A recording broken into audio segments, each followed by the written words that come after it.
Okey, Assalamualaikum warahmatullahi wabarakatuh. Okey, berjumpa lagi kita. Okey, hari ini kita akan lakukan sesi video lecture yang pertama iaitu untuk chapter 1 bagi subjek EGF 2022. Alright. Okey, chapter 1 Introduction to Food Chemistry.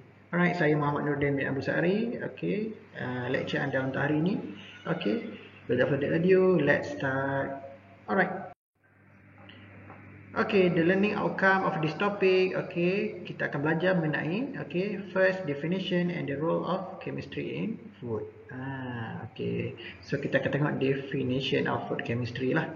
Okay, and then we will learn also about the contribution of food chemistry in government in industry sector in term of R&D lah. Okay, kita tengok macam mana food chemistry ini dia menyumbang kepada sektor government dan sektor industri. Alright. Okay. Okay, ready? Okay, so kita akan mulakan dengan definition of food chemistry. Okay, food chemistry is a study of chemical processes and interaction of all biological and non-biological components of food. Okay, kat sini ada gambar apa ni? Kat sini kita ada gambar subway, sandwich. Okay, so kat sini saya ada highlightkan protein, karbohidrat, yang tertutup ni apa? Yang tertutup ni food additive. Food additive. Okay, kita ada lipids, mineral, vitamin and enzyme. Okay, so kita nak cerita apa itu food chemistry. Okay, food chemistry ini, okay, dia adalah sebarang bentuk, okay, chemical processes. Chemical processes, saya bulatkan sikit. Alright, chemical processes and interaction of all biological and non-biological component of food. Okay, so sebarang bentuk chemical process tidak balas kimia yang berlaku di dalam makanan yang melibatkan segala bentuk biological dan non-biological, yang biological dan bukan biological component dalam makanan. Okey. Apa benda biological dan non-biological ni? Okey, biological ni contohnya benda-benda yang hidup lah, contohnya bakteria, okey, reaction bakteria dalam makanan, alright. Reaction fungi, okey. Dan juga non-biological component, contohnya apa? Benda-benda yang macromolecules ni lah, protein, karbohidrat, mineral. Setiap benda dalam makanan tu ada tindak balas kimianya sendiri. Okay? Sebarang bentuk chemical proses yang berlaku, tak kisahlah dalam biological ke, non-biological ke, okay? Itu adalah food chemistry yang kita nak belajar ni. Alright. Okay, seterusnya. Okay. This discipline also encompasses how product change under certain food processing technique and the ways either to enhance or to prevent them from happening. Okay, so bila kita dah kaji, kita dah belajar, kita dah analisis, okay, apakah chemical reaction yang berlaku dalam makanan tersebut. Okay, ada chemical reaction yang bagus, ada chemical reaction yang tak bagus. So, kita gunakan ilmu food chemistry tersebut untuk menjalankan penambahbaikan, improvement, improvement terhadap produk tersebut. Sebagai contoh kat sini saya bagi contoh produk apa ni? Ini yogurt lah, korang suka makan yogurt kan? Okay. So yogurt ni apa? Okay, datangnya daripada mana? Susu. Okay, kita tahu susu adalah salah satu produk yang sangat payah untuk tahan lama. Susu kalau dah buka, simpan dalam peti pun berapa lama boleh tahan? Seminggu je kan? Alright. Kalau tak simpan dalam peti lagi cepat rosak. Okay. Sebab susu antara produk yang senang rosak. Okay. So zaman dulu dia tahu pasal ni. Okay. Susu senang rosak. So macam mana dia nak improve produk ni? Okay. Kita kaji apa dia. Chemical reaction yang berlaku. Bakteria makan nutrien-nutrien dalam tu, membiak dengan banyak, susu jadi rosak. So diimprovekan menggunakan the basic of food chemistry knowledge. Okay. Dia buat satu produk baru daripada susu, dia buat produk yang dipanggil yogurt. So yogurt ni susu masam lah. So still kena simpan dalam peti lah. Tapi jangka hayat dia lebih lama daripada susu biasa. Alright. So seterusnya kita boleh tengok juga apple.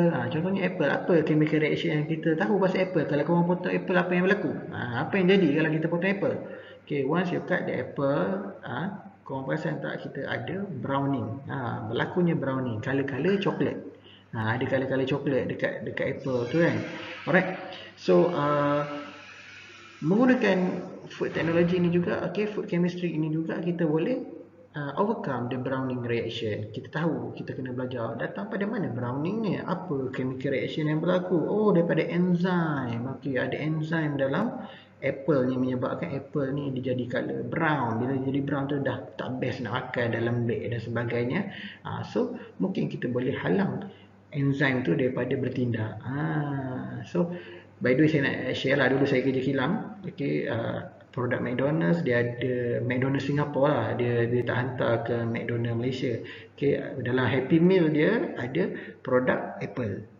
Produk Apple kat dalam Malaysia Happy Meal tak ada Apple lah, kat Singapore ada. Dia hantar Apple Fuji, tapi bila buka Apple Fuji dan Happy Meal dia orang tu, dia tak rasa macam fresh, sangat-sangat fresh dan sedap. Macam mana teknologi di kilang tu dia boleh buat apple ni tahan lebih lama? Dia menggunakan teknologi iaitu dia rendam dalam air klorin. So bila rendam dalam air klorin, bakteria mati, enzim mati. So dia tahan lebih lama. Ni contohlah macam mana kita improve produk-produk yang sedia ada menggunakan knowledge of food chemistry. Ni contohlah. Alright. Seterusnya. Area that essential in food chemistry. Apakah lapangan ataupun bidang yang kita perlukan dalam food chemistry inilah. Kita kena tahu beberapa sektor, beberapa bahagian untuk kita belajar food chemistry sebenarnya. Food chemistry ni yang pertama, the study of properties of foodstuff in both and raw state. Bermaksud kita belajar food chemistry ni bukan sahaja chemical reaction tu semata-mata, tapi kita tengok chemical reaction tu berlaku bila. Adakah berlaku sewaktu dalam keadaan raw state, ataupun kata Melayunya mentah, dalam keadaan mentah, ataupun dah dalam process state. Process state bila kita dah proses dan sebagainya lah, dah siap, produk siap pun ada chemical reaction yang berlaku. So untuk food chemistry juga, poin kedua kita kena tahu juga, the study of composition foodstuff and properties of their individual component within the food matrix. Macam gambar apa ni, Subway tadi. Sandwich tadi. Alright. So contoh makanan tu, dalam tu ada karbohidrat dia, ada protein dia, ada fat dia. So setiap komposisi dalam makanan itu ada chemical reactionnya tersendiri. Cuma kita kena ambil tahu yang mana yang menyebabkan kerosakan pada makanan, especially lah.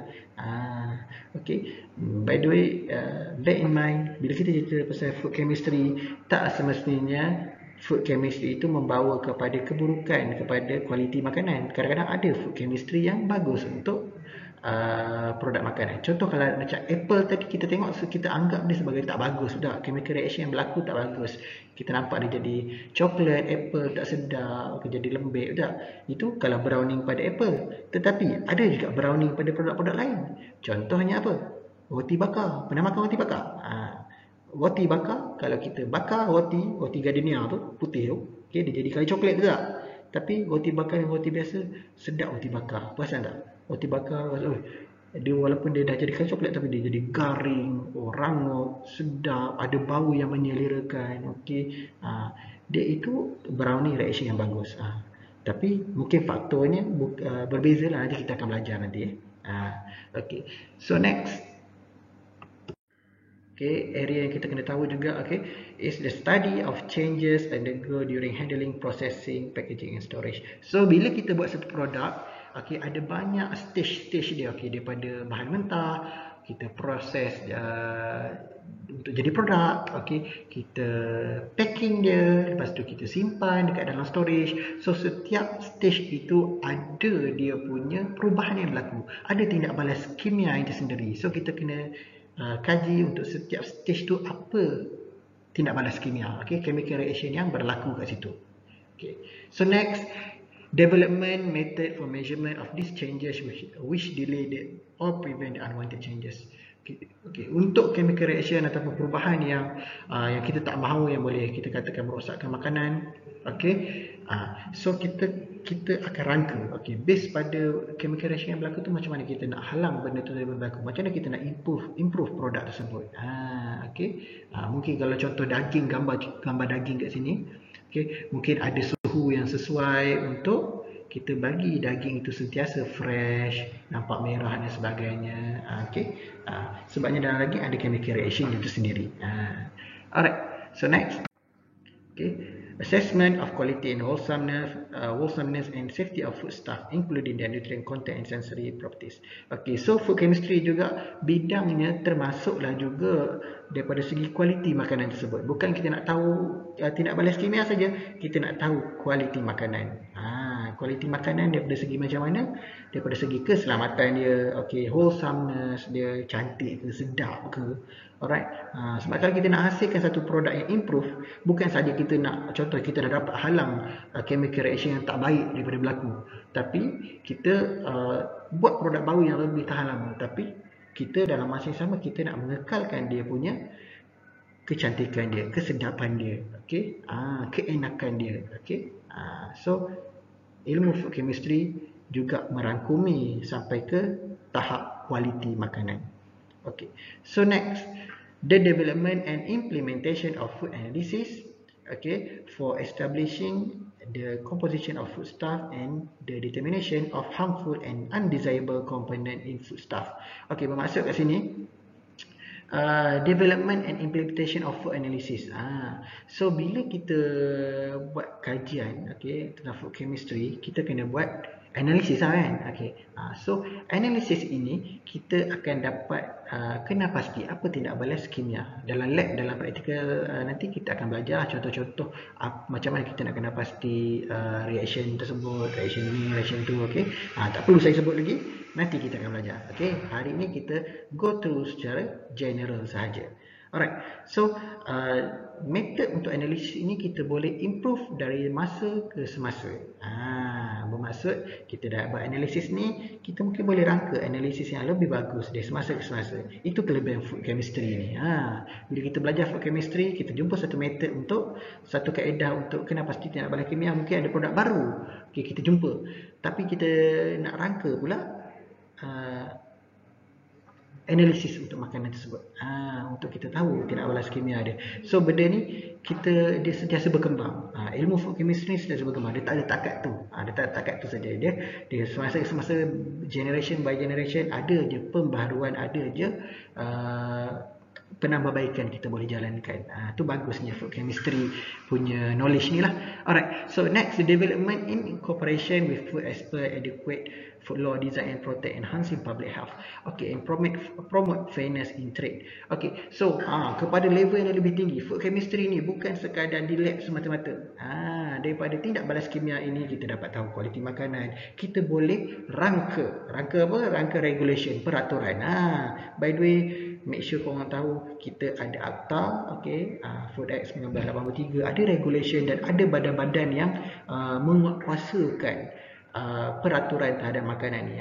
Kalau korang pergi dekat supermarket ke mana, bukan saja-saja dia orang boleh label macam tu, ingredient macam tu, nama dia macam tu, nama produk dia, nak bagi nama kicap, ada syarat-syarat dia, apa syarat-syarat untuk namakan produk kicap, ada syarat-syarat macam mana produk ni bahan tambahan boleh dimasukkan, ada syarat-syarat, ada peraturan dia. Peraturan-peraturan ni kita boleh rangka based on food chemistry knowledge. Salah satu kepakaran ini perlukan untuk merangka regulation ni, peraturan-peraturan ni.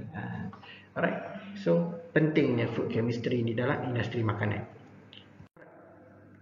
So itu tadi bidang-bidang yang merangkumi dalam food chemistry lah. So next kita akan teruskan the importance of food chemistry. Kita tengok apa dia kepentingan.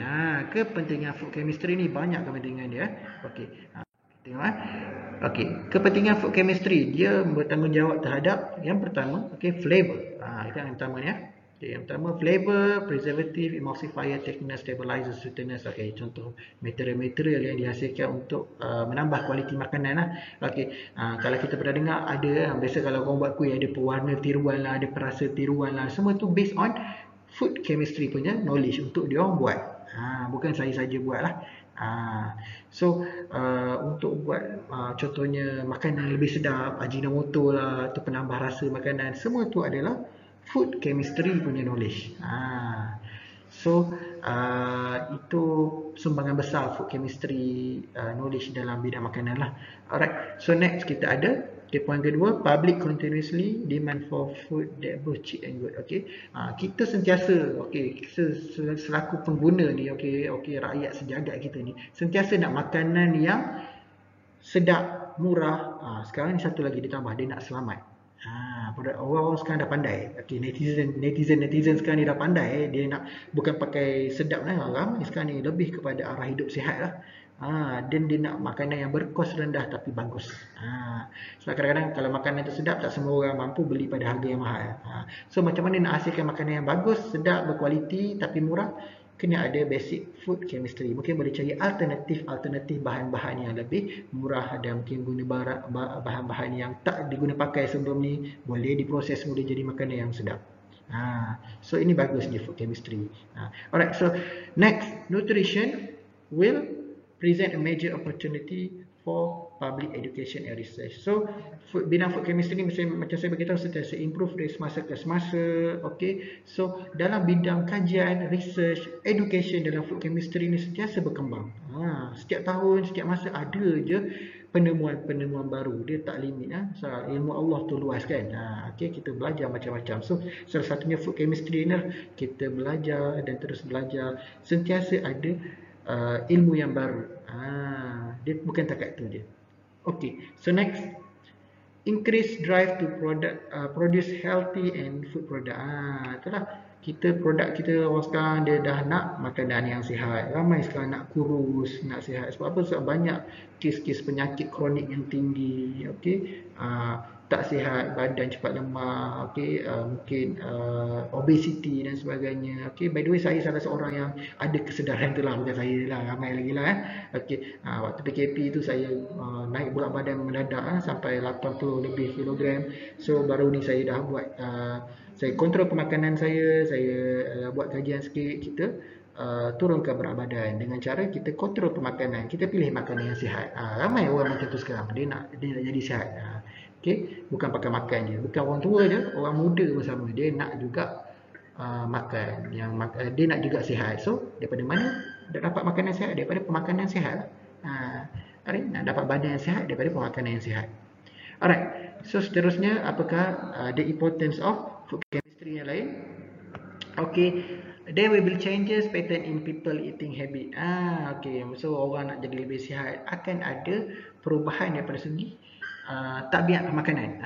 Orang ni zaman sekarang dia nak sihat, dia nak kurus ke, dia nak kurang lemak ke, takut kena heart attack dan sebagainya. So dia ada kesedaran. So based on food chemistry punya knowledge, kita boleh tahu macam mana kita nak dapatkan pemakanan yang sihat. So orang sanggup ubah eating habit, tabiat makan, sebab kita nak makanan kita lebih sihat dan tidak mengundang kepada penyakit dan sebagainya lah. Alright, so macam mana contohnya kita tahu makanan yang bagus untuk badan, kita kena cari makanan yang tinggi khasiat, contohnya protein, mungkin tinggi vitamin. Kita tahu based on food chemistry punya knowledge, kita tahu apakah nutrien-nutrien yang bagus untuk makan. So sekarang kita tahu gula berlebihan tak bagus, boleh jadi lemak dan sebagainya. So orang sanggup tukar dia punya eating habit dia. Alright, so next, food texture, flavor, color. General presentation will be remain to be major important. Ni sama juga macam tadi lah, kita nak pentingkan juga walaupun makanan jadi lebih sihat, makanan itu jadi lebih berkualiti, lebih bagus daripada sebelum ni, tapi kita nak kekalkan kualiti dia. Appearance dia, rasa dia, kita nak nampak cantik dan sedap dan juga selamat. Alright, so point seterusnya, there will be a continuous development in manufacturing. Benda ni industri makanan yang sentiasa berkembang. Sebabnya saya cakap tadi, food chemistry bukan takat tu saja, dia sentiasa berkembang. So berkembangnya food chemistry punya knowledge, berkembanglah industri makanan kita. Lagi banyak variasi dan lagi banyak improvement terhadap produk makanan kita. Alright. So itu berkaitan dengan importance of food chemistry. Sekarang kita nak tengok benefits. Apakah dia kelebihan, manfaat food chemistry study inilah. Apa kelebihannya kita belajar food chemistry ni, okay. So bila kita belajar food chemistry ni, kita boleh establish an analytical approach to chemistry of food formulation, processing and storage stability. Okay. So bila kita belajar pasal food chemistry, kita tahu chemical reaction yang berlaku. Okay, bila kita tahu chemical reaction yang berlaku, kita boleh rancang, kita boleh create, okay, rangka macam mana teknik pemrosesan yang sesuai untuk produk makanan, macam mana cara penyimpanan yang bagus untuk produk makanan, dan macam mana untuk menambah kualiti makanan. Okay. So selain daripada itu, okay, elemen-elemen yang kita nak terapkan dalam kategori ini, okay, macam mana kita nak kekalkan kualiti makanan ni, okay. So 4 step ni, okay. Yang pertama, determining those properties that are important characteristic. So kita kena letak dulu apakah ciri-ciri makanan yang berkualiti tinggi dan selamat ni tadi. Tetapkan dulu, saya nak makanan ni tahan lama, saya nak makanan ni cantik, saya nak makanan ni sedap. Itu contoh atribut kita boleh letakkan pada makanan kita. Yang kedua, bila kita dah tahu kita apa target kita, kualiti macam mana kita nak, okay, kita pergi ke point B, okay, determining the chemical and biochemical reaction. Kita tengoklah apa chemical reaction berlaku dalam makanan kita, apa yang boleh merosakkan dia, apa yang boleh menambah baikkan dia, based on food chemistry knowledge. Okay. Yang ketiga, integrating the first 2 points so that understand how to key biochemical reaction influence quality safety. So bila kita kena pasti, okay, yang pertama tadi kalau bahasan, kita kena pasti apa kualiti kita nak. Kedua, kita tengok apa actual chemical reaction yang berlaku dalam makanan. Yang ketiga, kita kaitkan poin pertama A dan B tadi, macam mana chemical reaction ni boleh menyumbang kepada penambahbaikan kualiti makanan kita tadi. Kita relatekan, okay, food chemistry dengan kualiti tadi. Macam mana kita nak capai kualiti ni menggunakan ilmu food chemistry. Okay. Dan poin yang keempat adalah applying this understanding to various situations encountered during the formulation, processing and storage of food. So kita apply ilmu yang kita dah dapatkan dah pasti ni, kita apply relation antara food chemistry dengan quality, okay, kita apply dia dalam actual pemrosesan produk kita. Kita buat satu produk yang kita katakan dapat menghasilkan benda yang kita target tu lah. So kita rangka macam mana kita nak buat formulation dia, macam mana kita nak rangka formula dia, okay, formulation dia, macam mana kita nak buat processing dia, macam mana kita nak simpan produk tersebut. Okay. Ini adalah kelebihan kita tahu food chemistry ni lah. Okay. Alright. So yang kedua, kita tengok basic knowledge of constituent of food. So bila kita belajar food chemistry, kita boleh tahu apakah nature, okay, apakah food chemistry ataupun komponen yang ada dalam makanan tersebut. Okay. Based on food chemistry, kalau kita belajar benda kita tahu apakah contoh makanan-makanan protein, apakah contoh makanan-makanan yang mengandungi karbohidrat yang tinggi, apa chemical reaction yang boleh berlaku. Okay. Macam mana kita nak atasi chemical reaction itu berlaku. Kita boleh tahu daripada asas food chemistry of each product. Sebab lain jenis produk, lain dia punya reaction yang mungkin boleh berlaku, lain komponen yang tinggi dalam tu. Ada setengah makanan tinggi protein, lain reaction dia. Ada setengah makanan tinggi karbohidrat, lain reaction dia. Ada makanan tinggi fat, lain dia punya reaction dia. Alright. So yang ketiga, okay, yang poin nombor 2 dah. Poin nombor 3, determination of appropriate processing and preservation method. So kita boleh rangkalah macam mana cara nak proses, macam mana cara nak preserve, nak kekalkan ketahanan tu, based on food chemistry knowledge. Alright. So yang keempat, okay, the understanding of microbiological reaction. Dalam makanan memang paling penting kita kena tahu microbial reaction. Sebab apa? Benda utama yang merosakkan makanan adalah bakteria. Bila bakteria ni adalah benda yang senang nak membiak pada makanan. So bila kita faham tentang microbial reaction yang mungkin berlaku pada makanan, dia microbial ni boleh kata a part of food chemistry knowledge lah. Okay. A part of biological punya part dalam komponen makanan yang kita nak tahu lah chemical reaction dia apa kan. So dia akan membantu juga kita untuk improve produk yang sedia ada. Okay. So next point yang kelima, information on chemical reaction. So kita dapat tahu informasi apa chemical reaction yang berlaku pada spesifik makanan tersebut. Pada apple tadi contoh kita tahu browning reaction. Okey. Pada roti tadi kita tahu boleh jadi brown bila kita bakar. Itu pun chemical reaction juga. Boleh buat produk roti bakar. Contohnya itulah. Alright. So next, selain produk lain lah dia punya chemical reaction yang boleh berlaku. Okay. So next, yang keenam, useful information of new product development. Kita nak buat produk baru. Orang sentiasa nak buat produk baru. Nak buat produk baru, kita boleh dapatkan idea daripada food chemistry knowledge. Dia akan merangsang kita untuk buat makanan yang lebih convenient, lebih selesa, lebih canggih daripada masa ke semasa. Semuanya kita boleh lakukan dengan menggunakan food chemistry knowledge. Alright, so yang ketujuh, useful information to engineer to design and fabrication of appropriate food processing equipment. Lain pada tu, selain daripada food chemistry punya bidang, dia juga akan membantu pada sudut engineering. Macam mana dia membantu sebenarnya? Bila kita di kilang, kita nak buat produk baru, kita nak hasilkan produk baru. Biasa kalau kita pergi kilang, nak hasilkan produk baru, kita kena ada equipment yang baru. Equipment baru tu kita kena minta engineer yang tolong binakan untuk kita alat tu. So, macam mana engineer nak bina alat untuk proses produk kita? First, kita kena tahu produk apa kita nak buat.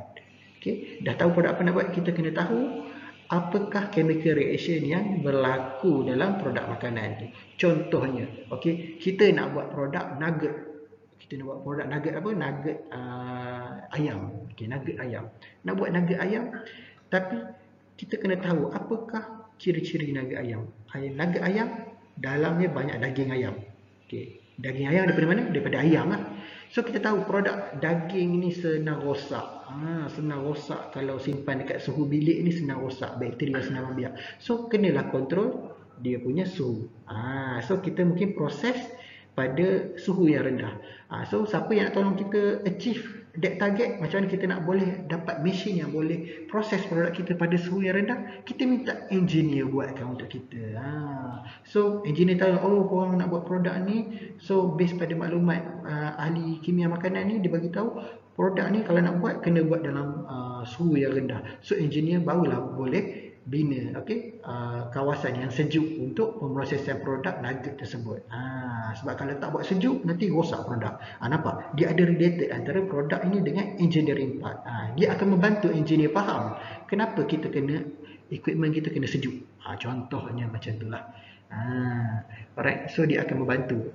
Food chemistry knowledge ni dia akan membantu pada sudut engineering sektor juga, untuk bantu engineer bina pun mesin untuk kita nanti. So next. Yang ke-8, poin ke-8, membantu help in choice of packaging material, equipment and technique. Dia akan membantu kita dalam pemilihan packaging material. So kita tahu food chemistry, kita tahu reaksi apa berlaku pada makanan ni, kita boleh pilih material, bahan-bahan yang sesuai untuk dijadikan packaging. Sebab packaging tak boleh suka-suka hati je letak produk apa kat dalam dia. Kita kena pastikan produk packaging dan produk tidak bertindak balas antara satu sama lain. Kalau packaging bertindak balas, produk bertindak balas, nanti produk kat dalam tu dah tak selamat. Mungkin ada chemical reaction kita tak nak. So sebab kita kena tahu reaksi kimia yang berlaku kat situ. Yang ke-9, useful in storage stability and shelf life study. Dia membantu kita dalam kita nak tahu macam mana kita nak panjangkan jangka hayat makanan, shelf life, jangka hayat makanan ni kita nak tahu. Macam mana nak panjangkan dia. So macam mana nak tahu cara nak panjangkan dia? Mungkin kita boleh adjust dia punya suhu penyimpanan, kondisi penyimpanan, packaging dia, So punca dia pada kita tahu pada food chemistry knowledge. Daripada food chemistry knowledge, kita boleh kontrol dia punya shelf life. Membantu kita dalam merangka cara-cara untuk buat makanan kita tahan lebih lama. Alright. Itu habis mengenai the benefit, kelebihan untuk food chemistry knowledge.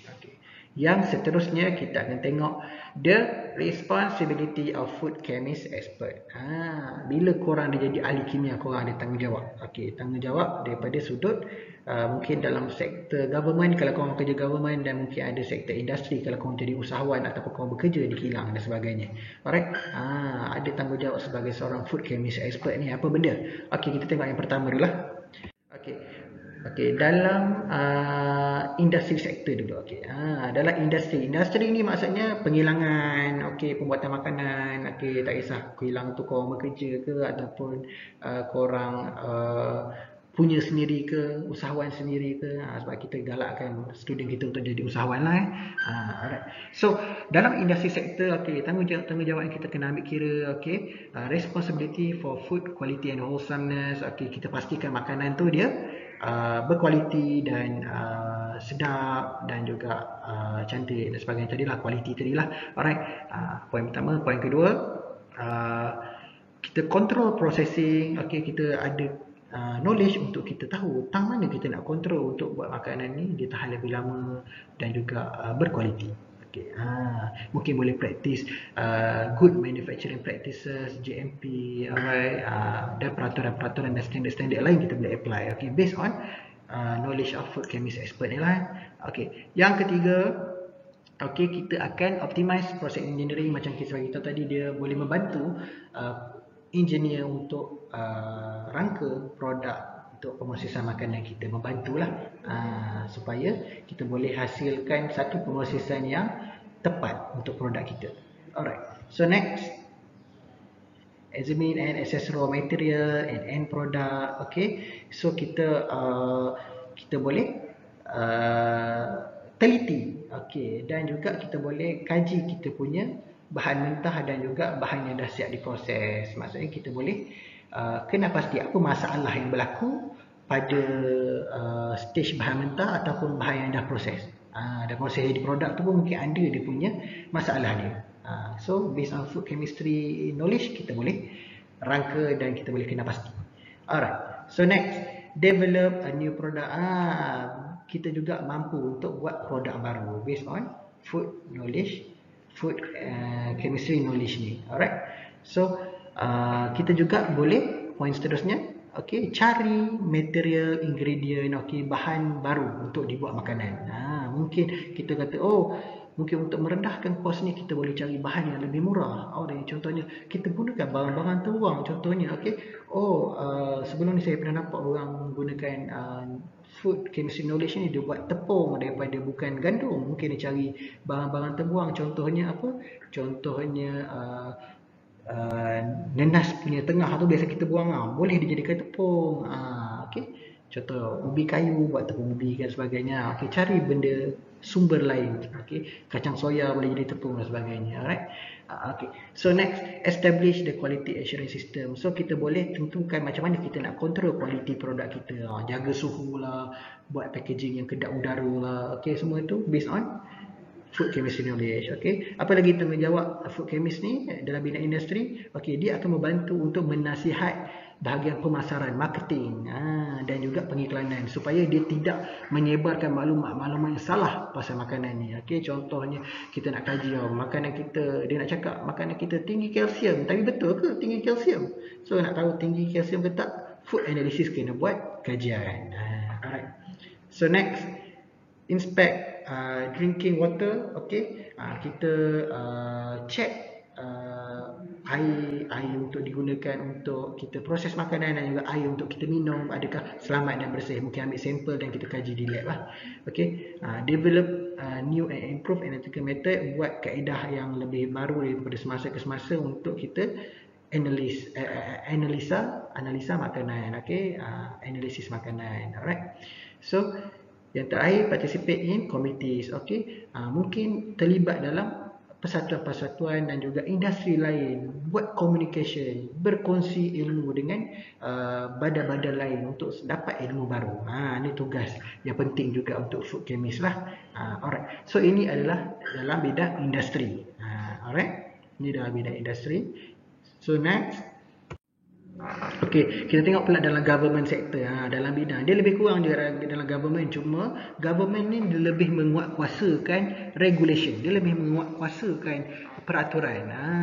Contohnya yang pertama kita tengok check sama ada produk makanan itu dihasilkan dan spek-spek yang diletakkan pada makanan itu mematuhi peraturan makanan, mematuhi akta makanan, mematuhi food regulation, food act dan sebagainya. Okey, yang kedua cek juga air, drinking water ke processing water adakah bebas daripada pencemaran, okey, berapa kandungan bakteria yang ada dalam dia. Tu food chemist punya kerjalah. Alright, so next, investigation of level of residue contaminant in foodstuff. Okay, so kita cek juga apakah bahan-bahan yang ada dalam makanan tu, mungkin ada toksik ke, okay, mungkin ada bakteria yang berbahaya ke. Tu ni kerja food chemist. Alright, so next, development a new improve method. Macam tadi jugalah, dia produce teknik-teknik baru untuk analisa makanan. Okay, yang seterusnya, organization of sampling program. Okey, dia ambil sampel, okey, daripada setiap produk-produk makanan, daripada setiap produk-produk makanan yang dihasilkan ni, dia ambil sampel dan dikaji di lab, ada tak masalah, ada tak contamination, ada tak metal dalam tu, ada tak toxic dalam tu, dia akan kaji. Alright, so next, apa lagi dalam government sector, provision of expert opinion authority public prosecutor court. Okey, dia sebagai satu sumber tenaga pakar untuk kita rujuk. Kita rujuk apa peraturan. So di government sector ni dia kena faham secara kasar apakah yang boleh, apa yang tak boleh dalam sektor makanan ni. Sebab orang akan rujuk dia. Okey.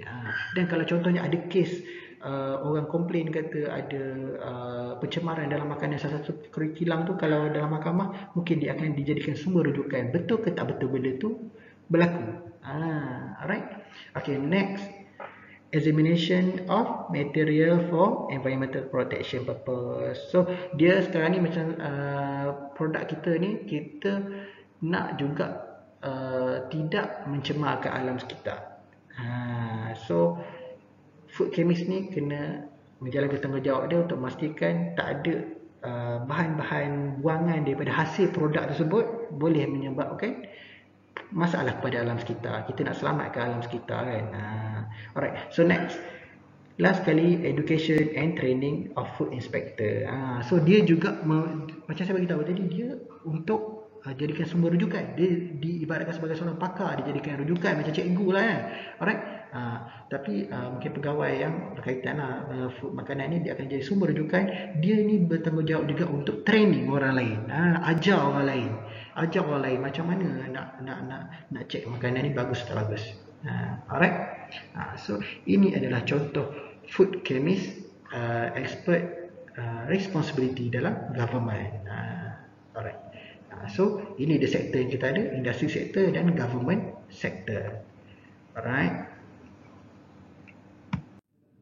Okay, so this is the end of this chapter 1. Okay, so hari ni kita dah belajar apa, definition of food chemistry. Kita tengok apa ni, bidang yang terlibat, the area that we need to include in food chemistry. Okay, the importance of food chemistry, the benefit of food chemistry, apakah tanggungjawab food chemistry expert dalam bidang industri dan juga dalam bidang government. Okay, dalam government sector and industry sector, apa tanggungjawab dia, kita dah tengok tadi.